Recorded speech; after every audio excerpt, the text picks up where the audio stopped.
Hello and welcome. Today I would like to show you one of my favourite free video editing apps, which is CapCut. During the video I'll be showing you how I made my last YouTube short, which is playing over here, using this amazing free tool. So this is a behind the scenes video, if you will. So let's get into it, and a big thanks to CapCut for sponsoring this week's video. So if you're not familiar with CapCut, it's an incredible free video editing app that will allow you to edit your videos for free with no ads or watermarks, and is available on your smartphone, on Android or Apple. There's also computer versions too for both Windows and Mac, so they've got all bases covered really. So yeah, I think it's a great app for short form content like YouTube Shorts, Instagram Reels, Stories or TikTok, but also perfect I think for anyone who wishes to edit short videos of their adventures or family life. For me, what makes this app stand out from the crowd is its ease of use and professional features. Some of the features we'll be using today for this example are stacking multiple layers of videos and audio, which is, that's really great for building a narrative and help drive the story.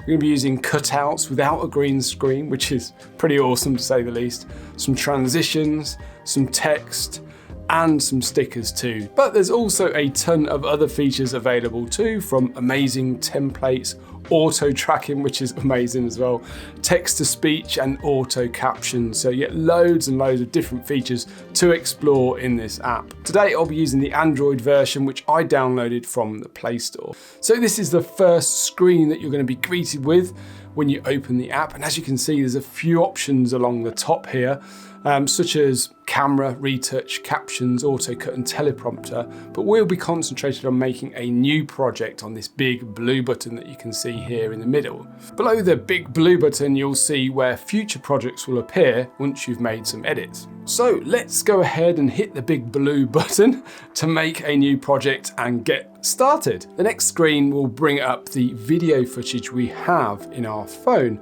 but as I've added mine to the CapCut album, I'll come up to the albums tab at the top. I'll click on CapCut to show the files I've selected for this video. Firstly, we need to select at least one clip to get the ball rolling with this edit. I'm going to select the clip of the sea in the bottom left, and that's going to be my background for my talking piece. You can select more clips if you wish here, but I prefer to add them as I go. So let's click on the C clip and press the add button. As you can see, we are now in our editing screen, so let's take a quick look around the editor. In the center, you'll see the video that is currently playing. Below that, we can see the timeline, and at the bottom, a set of tools. So a really clean and simple interface. The first thing I usually do is just check my resolution and frame rate settings are correct. So if you click the tab at the top where it says 1080p, you can change your settings. Now, my resolution settings are fine at 1080p, but I shot my video footage at 24 frames per second. So I just need to change this from 30 to 24 with the slider, super easy. Now, there's a couple of buttons just below the main viewing screen. The one on the far right gives us a full screen view, while the two arrow keys are the all-important undo and redo options. So if you make a mistake, you just click the undo button to rectify your problem. That's super easy, and you can go back and do this multiple times. Obviously, the triangle is the play button. On the left, we can see the duration of the video and how far we are through it. So on the timeline itself, we can see the playhead. And if we place our finger on the clip, we can then move the playhead position by sliding it to the left or right. It's so easy, it's just absolutely brilliant to be honest. If we tap on the clip, it selects the clip, and this then provides us with handles so we can adjust the start and end points or trim the clip. Once the clip is selected, the toolbar will display a new set of options that we can use on that clip. If we click on the arrow on the far left of the toolbar, we can then unselect the clip and we'll go back to the previous toolbar and our native editing screen, if you like. So to build our edit, I'm going to overlay some assets onto the top of the background layer. So to do this, I'm going to come up to Overlay and click the Add Overlay button. we're now back in our CapCut folder with all our original video clips. This is a great place to trim clips prior to adding them to the timeline. To do this, we simply click on the clip and hit the crop button to adjust. But I don't need to do anything to this clip just yet, so I'm just going to add it to the timeline as an overlay by clicking on Add. As you can see, CapCut has added this clip below the background layer on the timeline. And now this is where the magic happens. This is absolutely brilliant, by the way.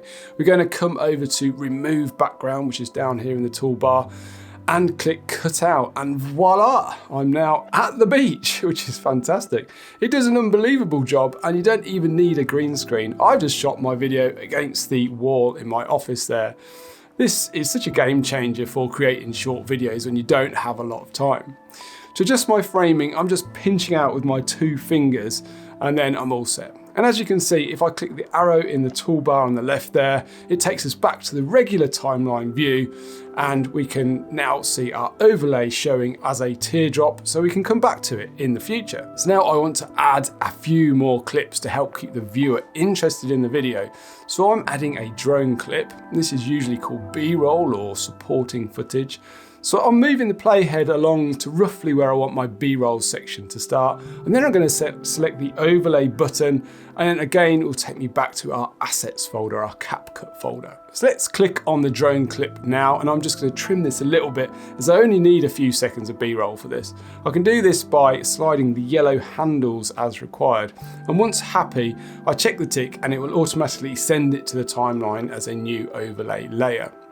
Now, I have a couple more clips to add to this, which is exactly the same process. So I'm just going to quickly speed through this bit for you.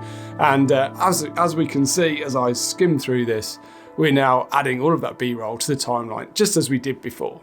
As you can see, every time we add an overlay, CapCut will create a new layer on the timeline, making it easy for us to adjust the clip length if required by dragging out the handles on the left and right of the clip. Now we have the main part of the clips added, I wanted to create a little photo slideshow at the end, showing the viewer what type of landscape photos you can take with a telephoto lens. So I'm going to click on the arrow button on the left to take us to the native timeline, move my playhead to the end of the video, and then select the white Add button. This takes us back to the CapCut Assets folder. CapCut automatically splits up video clips and photos, making it easier for us to see what we've got in our Assets folder. This is really helpful, I think, just to keep things nice and tidy. So these are the photos that I've selected for this YouTube short. Now, you can add them one at a time, or you can select as many of them as you want. So as I select the photos, you can see that the number is then highlighted, showing us which order they will be added to the timeline once we've selected the images. We just simply click Add, and that will automatically add them to the timeline in the order that we selected. Super simple.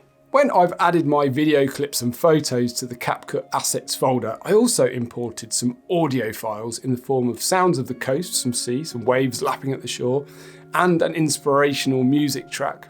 I want to add these to give the video more depth and make it more interesting for the viewer. If I click on sounds, it will take me to a plethora of options, which at first looks a little bit daunting as we can't see the files we've previously imported.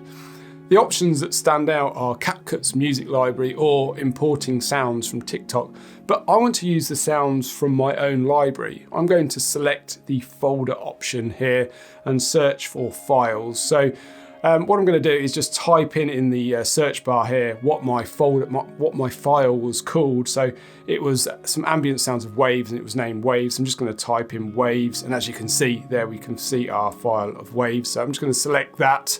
I'm just going to trim that audio track to the length of my video and adjust the volume so it's not overwhelming my audio. I think 40 is probably about right here. Next, I'm going to add my music. So again, select sounds, search for the device folder, and then type in the name of the music track, which was Do You Remember?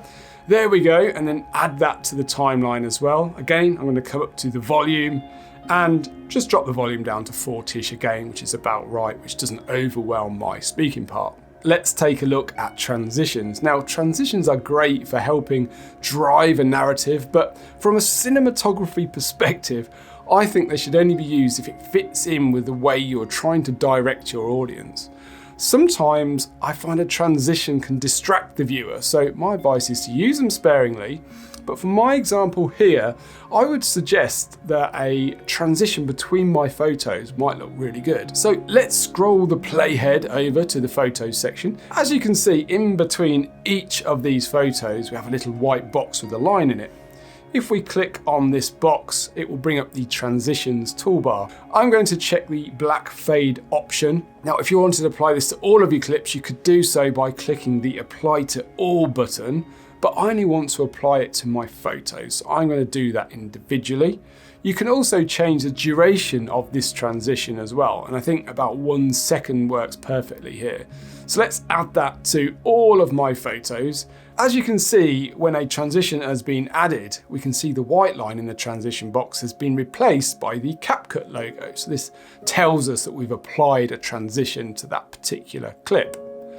For my outro, I want to add a call to action prompting people to subscribe to my channel. So I'm going to add a sticker to the last part of the video. So I'm going to position my playhead in the position I want my sticker to be placed, and then click sticker at the bottom there, which will bring up the stickers window. I think this red one here would work really well for YouTube because it kind of reflects the YouTube badge. So let's add that. And as we can see, we can adjust the length of that too by dragging the handles out in the timeline or repositioning it. There we go. For the finishing touch, I'm going to add in some text to my drone clip by moving my playhead to where I want this text to start and clicking the text icon in the toolbar at the bottom. Now there's lots of options to explore here, but I'm going to go for this nice simple text in a box option. Let's type in the text that we want. In this case, it's telephoto photography. And then we can choose how the text is animated. And then we can click apply to apply that to our timeline. We can now adjust the text in the box by dragging it around the screen by pinching it out and moving it around. It's super simple. You can get that positioned exactly where you want it. There we go. The next step is simply to export this video by clicking on the arrow on the top right-hand corner, and this will save your video to your camera roll. I think CapCut have created an incredible piece of editing software that's perfect for editing short-form video content on the go. Like I mentioned before, it's a free app with no adverts, so why not go ahead and give it a try by checking out the links in the description of this video. If you're interested in how I create my landscape photos, I have a video over here that will take you through my whole process from taking the photo to making the final print. It's definitely worth a look. A big thanks to CapCut for sponsoring this week's video, and until next week, take care and I'll see you soon.